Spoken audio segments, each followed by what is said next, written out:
Vous m'entendez quand même correctement là, au bout? Ouais, moyen. J'ai l'impression d'être un présentateur télé quand je prends ça. Alors, bonjour à tous. Je suis là pour vous parler aujourd'hui d'un concept qui a l'air un peu compliqué comme ça, qui s'appelle les inégalités épistémiques. Ça marche, hein? Ouais. Mais qui au final est un concept assez simple. Ça traite de notre inégalité, de notre capacité à faire reconnaître nos savoirs comme légitimes par les autres. Si je prends l'ordre du jour ou la description de la journée, vous allez voir juste qu'il y a par exemple des titres. Il y a des gens qui s'appellent comme moi Monsieur Alexandre Berkès et d'autres qui s'appellent Docteur quelque chose. Ça, c'est une forme d'inégalité épistémique. C'est-à-dire que mon savoir est moins crédible, moins légitime que celui qui vient d'être exprimé par les gens qui ont un D, un R, je vous avais leur nom. Je joke comme ça, mais nécessairement, nos systèmes, on est pris dans un univers d'informations, il y en a beaucoup trop, et qu'on a besoin de les hiérarchiser, de les traiter d'une manière ou d'une autre. Donc on trouve un moyen, qui est par exemple justement ces inégalités épistémiques, pour dire, ces savoirs-là, je vais y prendre plus d'attention, je vais les écouter davantage, et cela, avec l'expérience, je me suis rendu compte que ce n'était pas les plus pertinents pour prendre ma décision. L'enjeu, c'est quand on prend pour acquis que ce qu'on nous a enseigné, cette hiérarchie-là, on ne la remet pas en question avec l'expérience. Donc l'enjeu, ce n'est pas qu'il y ait cette dichotomie-là, elle est nécessaire dans les interactions humaines. L'enjeu, c'est de ne pas la remettre en question quand on se rend compte empiriquement que cette hiérarchie n'est pas toujours valable dans tous les cas. Donc ce qu'on va essayer de voir aujourd'hui, c'est comment on peut potentiellement sensibiliser ou former les professionnels de la santé à être conscients de ces inégalités épistémiques, mais surtout à les réduire. Parce que l'hypothèse qu'on fait, la DCPP, c'est quand on les réduit, on prend des meilleures décisions de soins. Des meilleures décisions de soins, ça veut dire des décisions qui correspondent davantage au projet de vie, du projet de vie du patient, et des décisions de soins qui permettent d'augmenter globalement la santé de la population. La partie légale de la chose, il faut déclarer ses conflits d'intérêts. Je travaille à la DCPP. Donc effectivement, j'ai un biais relativement positif pour le partenariat avec les patients. Mais pour ceux qui me connaissent, je suis un citoyen assez critique et un chercheur assez exigeant qui fait en sorte que dans le projet, je n'hésite pas justement à remettre en question notre propre façon d'amener le sujet, de critiquer les concepts sur lesquels on se base et qui pourtant marchent. Savoir expérientiel, les gens disent « Ah oui, c'est ça la particularité d'un patient, il a des savoirs expérientiels. » Puis de se rendre compte que finalement, ce n'est pas ça la vraie différence entre un praticien, un clinicien, puis un patient. Parce que le clinicien aussi développe une connaissance à partir de l'expérience qu'il fait de sa clinique et c'est des savoirs qui sont aussi de nature expérientielle. Donc, on peut travailler à l'intérieur d'une équipe comme celle-ci et quand même avoir un point de vue critique sur ce qu'on fait. La seule chose qu'on a comme obligation, c'est d'y croire d'abord. Moi, je fais le pari que c'est quelque chose qui va fonctionner. Éthiquement, c'est dans cette direction que je vais m'en aller. On faisait un parallèle la dernière fois avec l'égalité homme-femme. On ne demande pas aux hommes s'ils sont d'accord pour dire qu'on devrait donner davantage de pouvoir aux femmes. On l'impose politiquement, on pense que c'est un idéal de société, et après on se demande comment on fait. C'est la même chose avec le partenariat avec les patients. On se dit c'est dans cette direction qu'on doit aller, puis après on va essayer, puis il y a des choses qui fonctionnent, il y a des choses qui ne fonctionnent pas, mais on s'entend pour dire que c'est la direction. Donc on va continuer, on va s'ajuster, on va essayer de voir comment on peut améliorer cette façon d'aller dans cette direction-là. Ça, c'est juste pour rendre hommage aux personnes qui contribuent au déploiement du partenariat avec les patients dans la formation des professionnels de santé à l'Université de Montréal, dans le passé comme actuellement. Mais toutes ces personnes-là ont contribué directement ou indirectement à ce que je vais vous jaser aujourd'hui. Par contre, ils ne sont pas responsables de ce que je vais dire, parce que j'ai pris un risque aujourd'hui, c'est que je vais dire des choses assez différentes de ce qu'on dit habituellement. Je me suis mis un peu en zone d'inconfort, et je suis assez inconfortable d'ailleurs. Mais je ne les engage pas, parce qu'ils ne savent pas de quoi je vais parler. Un petit saut dans le passé d'abord. On va remonter à la Grèce antique et on va partir avec Euripide qui nous dit « Aucun de nous ne sait ce que nous savons ensemble ». Ce n'est pas juste pour dire que cognitivement, on n'est pas capable à l'intérieur de notre tête de stocker l'ensemble des informations qui sont dans la tête des personnes ici, mais qu'au moment où on est en interaction, on va générer une forme d'excédence des savoirs qui n'étaient pas présents avant qu'on interagisse ensemble. Donc le simple fait de nous mettre ensemble va générer davantage de savoir que ce qu'il y avait au préalable. Deuxièmement, c'est qu'il y a aussi une forme de savoir qui sont en nous, mais qu'on n'explicite pas nécessairement ou qu'on ne formalise pas et qui ne peuvent émerger que dans des situations qui sont dues à cette interaction avec des gens avec qui on n'a pas l'habitude de travailler ou d'interagir au quotidien. Donc à la fois, on peut en générer plus des savoirs, parce que donc on forme cette excédence qui est causée par le collectif. Pour les matheux ou les physiciens de la gang, on dit l'atout est toujours supérieur à la somme des parties, c'est qu'il y a quelque chose de plus qui se crée là-dedans. Et deuxièmement, c'est la capacité à aller mobiliser des savoirs qui n'existaient pas au préalable ou qu'on ne mobilisait pas au préalable. Un des constats qu'on fait, c'est que lorsque justement il y a des fortes inégalités épistémiques, donc par exemple quand les savoirs expérientiels de la vie avec la maladie ont très peu d'écho dans la prise de décision de soins, on voit quand c'est relativement unilatéral, le fait qu'on prenne essentiellement des savoirs biomédicaux pour prendre une décision de soins, on voit que ça cause une décision de soins qui n'est pas optimale dans le sens où il y a une forte inobservance au traitement. On pourrait prendre d'autres indicateurs, mais on prend celui-ci dans le cas pour faire l'exercice aujourd'hui. C'est-à-dire que dans 50% des cas, on a beau avoir le bon traitement, le bon diagnostic, on a tout bien fait selon ce que la science nous enseigne et ce qu'empiriquement on a appris.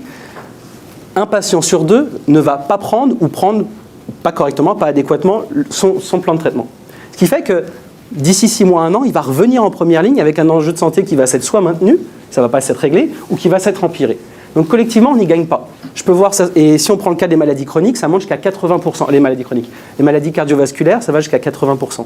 Alors imaginez, dans la journée, je peux voir 40 patients, mais j'ai 80% d'entre eux qui, d'ici 6 mois, 1 an, vont revenir dans mon bureau en première ligne, réengorger la première ligne, et je n'aurai pas réglé le problème. Pourtant, si je regarde à l'échelle d'une journée ou d'une semaine, je me sens efficace. J'ai réglé le problème, j'ai appliqué ce que je pense être la chose que je devais appliquer. Et effectivement, j'ai fait le bon diagnostic. Mais pourquoi le patient ne va pas? Est-ce qu'il veut volontairement se tirer une balle dans le pied? Est-ce qu'on prend pour acquis que les gens ne veulent pas prendre soin d'eux? Ou est-ce que la personne ne s'est pas sentie suffisamment engagée et que ses savoirs ont été suffisamment mobilisés pour prendre une décision qui correspondait à son contexte de vie et à son projet de vie? Et que de ce fait-là, il ne va pas suivre ce plan de traitement. Je refais le bilan là-dessus. On génère plus de savoir, mais imaginez, je génère une quantité de savoir beaucoup plus grande en faisant du partenariat avec les patients que ce que j'aurais fait dans un mode paternaliste de relation de soins. Mais est-ce que ces savoirs ils vont faire écho? Je peux aller générer beaucoup de savoirs expérientiels, mais si je reste campé dans mon référentiel biomédical, ces savoirs-là sont toujours pas plus crédibles, pas plus légitimes, donc ils sont tous beaucoup plus présents, mais je ne les intègre pas nécessairement. Donc comment on crée l'espèce d'environnement qui va pouvoir résonner, qui va être sensible à ces savoirs-là, alors que pendant 8 ans, 10 ans de formation et dans le curriculum caché et dans ma formation pratique, ce n'est pas des savoirs, la majorité du temps, qu'on m'a appris à valoriser. Donc ce n'est pas un jugement moral qu'on a sur les cliniciens, c'est-à-dire institutionnellement, dans des milieux particuliers, dans des sous-ensembles, on va avoir tendance à hiérarchiser ces savoirs et on a beau arriver en disant logiquement, rationnellement, je veux faire du partenariat avec le patient, au quotidien, je ne suis pas nécessairement outillé à aller saisir l'intérêt de ce qu'il y a à l'intérieur de ce savoir-là. Donc nous, on se pose la question à la DCPV de dire comment on crée ça pédagogiquement, comment, dans la formation des professionnels de santé, on développe leur capacité non pas juste à générer ces savoirs, mais à créer un référentiel à partir duquel ils vont être capables de les intégrer. Je fais un petit détour par Black Mirror, une saison britannique que certains connaissent peut-être ici, pour vous parler d'empathie. On voit que la majorité des acteurs de l'éducation médicale se sont rendus compte que si on voulait prendre des meilleures décisions, c'était certainement en allant vers le patient. On commence à se dire, peut-être que si on développait davantage la capacité des professionnels à se décentrer, à sortir de leur propre référentiel, à aller à la place de l'autre, se mettre à la place de l'autre, savoir ce que ça peut être que de vivre avec la maladie, peut-être que là, je prendrais une meilleure décision. Donc, on a quand même conscience que c'est dans cette direction-là. Mais le problème, c'est que ça reste un exercice intellectuel. Je me dis, tiens, à quoi ça ressemble si j'étais un enfant de 15 ans à qui on annonce qu'il a le sida, de savoir ça va être quoi quand il va rencontrer des filles et avec qui il va devoir jaser du fait que s'ils couchent ou pas ensemble. Est-ce que je peux faire l'expérience intellectuelle de ça ou est-ce que le regard que cette personne va me jeter si j'étais porteur du VIH à l'époque fait en sorte que je vais le vivre de la même manière? Est-ce que mon monde va être refait de la même manière? Est-ce que la manière dont ça va m'avoir déstabilisé, changer mon rapport à la finitude, à la mort, à la souffrance et aux autres va être aussi grand que la personne qui l'a vécu? Donc l'empathie est nécessaire pour créer ce lien avec la personne et puis pour amener la personne à aller vers l'autre. Mais c'est une expérience qui a ses limites. Et dans Black Mirror, ils essayent de la dépasser, cette limite. Il y a un groupe de recherche et développement qui propose d'implanter chez les professionnels de santé et chez les médecins, pour qu'ils soient des meilleurs médecins, un dispositif qui leur permet de ressentir exactement dans leur corps ce que ressent le patient. Donc là, vous voyez une patiente qui a un casque et en fait, on lui pique le doigt avec un crayon et puis le médecin est capable de dire « This one, c'est ce doigt-là. Vous venez de piquer ce doigt-là. » Donc là, leur postulat, c'est de dire, si le médecin était capable de se mettre directement dans le corps du patient, alors là, on aurait le top du médecin. Là, même plus besoin de patient, à la limite. C'est ça qu'elle... Pourquoi s'embêter? Pourquoi s'embêter? Tu peux ressentir exactement la même chose que lui. Mais on va voir les limites de ça, justement. C'est que dans cet épisode, on va se rendre compte que l'enjeu, c'est qu'il fait cette expérience-là de manière très restreinte dans le temps. Il va pas, au moment où il va ressentir cette douleur à l'abdomen, sentir qu'il est beaucoup moins mobile avec sa main, projeter sur le fait que comment je vais toucher ma femme ce soir, comment je vais prendre mon enfant dans mes bras, comment je vais pouvoir continuer à faire du vélo. Il ressent cette sensation-là, mais elle ne s'intègre pas dans une trajectoire sociobiographique qui est celle de la personne, son rapport à la mort, à la souffrance, à ce qu'il a vécu dans sa vie, et sur la nécessité de le projeter dans le temps sur à quel point ça va changer sa vie. Donc on va un peu plus loin encore dans l'empathie, on le ressent, mais encore dans cette limite de c'est temporaire et ça ne va pas me déstabiliser de la même manière. Mais pourquoi au lieu d'investir autant d'efforts et d'aller autant essayer d'être à la place de l'autre, pourquoi pas essayer davantage de travailler avec l'autre pour que lui-même nous mobilise à l'intérieur de la relation de soins ce qui s'y passe dans ce référentiel-là? Pourquoi absolument on voudrait développer l'empathie des fois à un point qui se substitue à la relation avec le patient? Je n'ai même pas besoin de jaser avec lui, je suis tellement empathique que je sais à quoi ça doit ressembler d'avoir un diagnostic de cancer. Et dans certains cas, c'est la dérive non intentionnelle. Les gens qui mettent en place ce genre d'initiative ne se disent pas c'est exactement ça que je veux faire. Mais les conséquences inintentionnelles des bonnes actions, elles sont souvent relativement nombreuses, qui font en sorte que ça peut avoir tendance, parce qu'une bonne personne moralement se dit « oui, je suis tellement sensible, je comprends à quoi ça peut ressembler ». Mais nous, le postulat qu'on prend, la DCPP, c'est de dire « cette expérience-là, elle est singulière, elle est unique, et la façon dont ça va changer notre rapport au monde, de faire l'expérience de notre finitude humaine, du rapport à la mort et à la souffrance, c'est une expérience qui peut se vivre qu'à l'intérieur de son propre corps, de son propre référentiel ». En fait, ce qu'il faut se rendre compte peut-être, c'est que la question de soin, ce n'est pas une question scientifique. C'est que c'est une question éthique. Et on a, même si on discutait avec la majorité, dirait oui, c'est sûr que c'est une question éthique, dans les faits, dans la pratique, dans le curriculum caché, c'est encore considéré comme une question scientifique.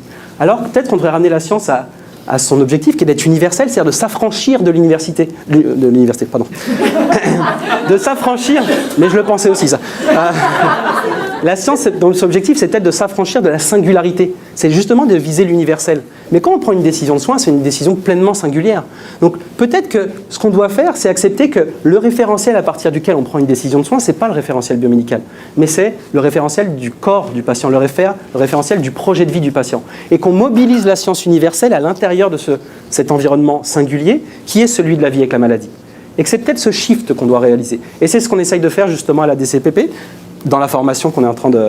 la série d'activités qu'on a développées, et avec une approche qui... Le facteur clé de succès qu'on pense avoir eu, c'est le fait de sortir de cette perspective morale, justement. Arrêter de penser que le meilleur moyen de changer les pratiques des professionnels, c'est de leur dire qu'ils le font mal, qu'ils ne sont pas éthiquement corrects, que moralement, on aurait fait ça différemment, que c'est donc bien facile d'être un peu plus humain et puis de respecter les autres. On a essayé de se dire...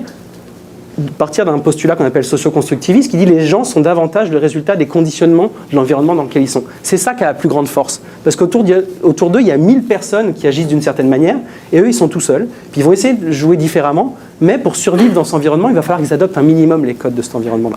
Et en prenant ce postulat, ce qu'on a essayé de faire, c'est plutôt changer tous les dispositifs institutionnels qui incitent les professionnels à travailler d'une manière particulière pour se dire, c'est en changeant d'abord le contexte et l'environnement dans lequel ces gens travaillent, qu'on va réussir à influencer et à créer les conditions dans lesquelles ces comportements-là vont pouvoir se déployer de manière plus facile, plutôt que de forcer à augmenter la tension en dessous d'eux en leur disant « vous devriez travailler de manière différente » et de l'autre côté, une chape de plomb institutionnelle qui ne favorise pas leur direction, enfin leur déploiement dans cette direction-là. C'est la perspective qu'on appelle Spinozi, c'est de se rendre compte qu'il y a des choses, il vaut mieux travailler à partir de la réalité. Il faut arrêter de se dire que la nature humaine, elle est si parfaite, on est si lisse, cohérent, harmonieux, jamais paradoxaux, etc. Et dire, non, notre perspective, on est avant tout chaotique, complètement incohérent, on fait sens aux choses après coup, donc on a d'abord pris une décision et après on donne sens de la chose. Et ça nous permet de se rendre compte que la meilleure manière d'intervenir là-dedans, c'est davantage au niveau systémique. 2-3 exemples rapides de ce qu'on fait à la faculté de médecine pour changer ces inégalités épistémiques. La première, c'est de les exposer aux diverses façons de créer du savoir et aux différents types de connaissances et de savoir qui vont être présents dans le contexte où ils vont exercer. Donc on les met dans des cours de collaboration interprofessionnelle. Donc on va les faire traiter un cas clinique à partir des perspectives des sciences infirmières, de la pharmacie, du travail social, de la médecine, et puis uniquement traiter les cas comme ils le font habituellement, c'est-à-dire au sein de la faculté et uniquement à travers la perspective de la médecine. Même si dans les cas, il y a des fois des petites précisions en haut qui disent « N'oubliez pas que vous travaillez avec d'autres collègues et que peut-être il faudrait faire l'exercice intellectuel de prendre en compte leur perspective. » Mais justement, on s'est dit « Ça ne suffit pas, il faut les mettre dans... » C'est en se confrontant à l'autre et le fait qu'ils vont se regarder en disant « Mais ça n'a donc pas de sens d'aller dans cette direction. Pourquoi tu n'as pas pris en compte telle ou telle chose ?» Et de laisser les étudiants entre eux se rendre compte des autres types de savoirs qui sont présents. Donc les cours de collaboration interprofessionnelle sont le premier moyen de les exposer à la diversité des savoirs présents. Mais ces cours-là, ils sont aussi animés avec des patients. C'est-à-dire c'est un duo professionnel de la santé patient. C'est fait que le référentiel à partir duquel on va intégrer ces savoirs est le projet de vie du patient. Les autres, c'est les ateliers d'éthique clinique qu'on développe justement avec le bureau d'éthique clinique.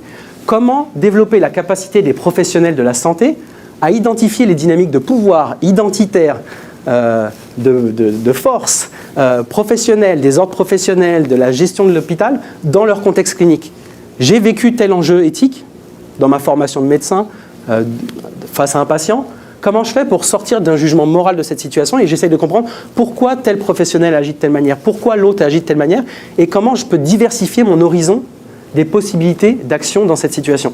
Plutôt que de me dire le seul choix que j'ai, c'est d'être bête avec le patient ou d'être bête avec mon collègue et puis c'est pas de ma faute, j'ai pas le temps. Parce qu'en réalité, c'est vrai.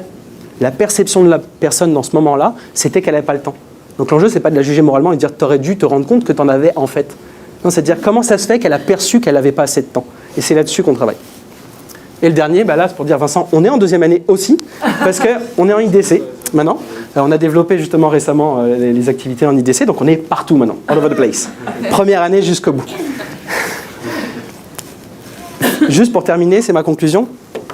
Ça, c'est un collègue de notre équipe qui nous a envoyé, nous a sensibilisé à cet art japonais qui essaye de révéler et mettre en valeur le fait qu'un objet cassé est d'autant plus précieux et d'autant plus de valeur et d'autant plus estimable et noble qu'il est cassé et qu'il a eu un parcours particulièrement difficile. C'est-à-dire qu'on va même mettre en valeur le fait qu'il a été brisé. On va mettre de l'or à la place des brisures pour dire « Regardez, c'est à travers ces brisures-là qui fait que cet objet-là est d'autant plus intéressant et d'autant plus noble. » On essaie de dire, est-ce qu'on est capable collectivement de créer une société, de contribuer à faire émerger une société où justement, le moment où on va faire face à la maladie, ça ne veut plus dire que nécessairement on va perdre de notre autonomie, et deuxièmement, qu'on va être capable d'en faire un terrain à partir duquel et à travers lequel on va pouvoir s'émanciper en tant que personne. Merci.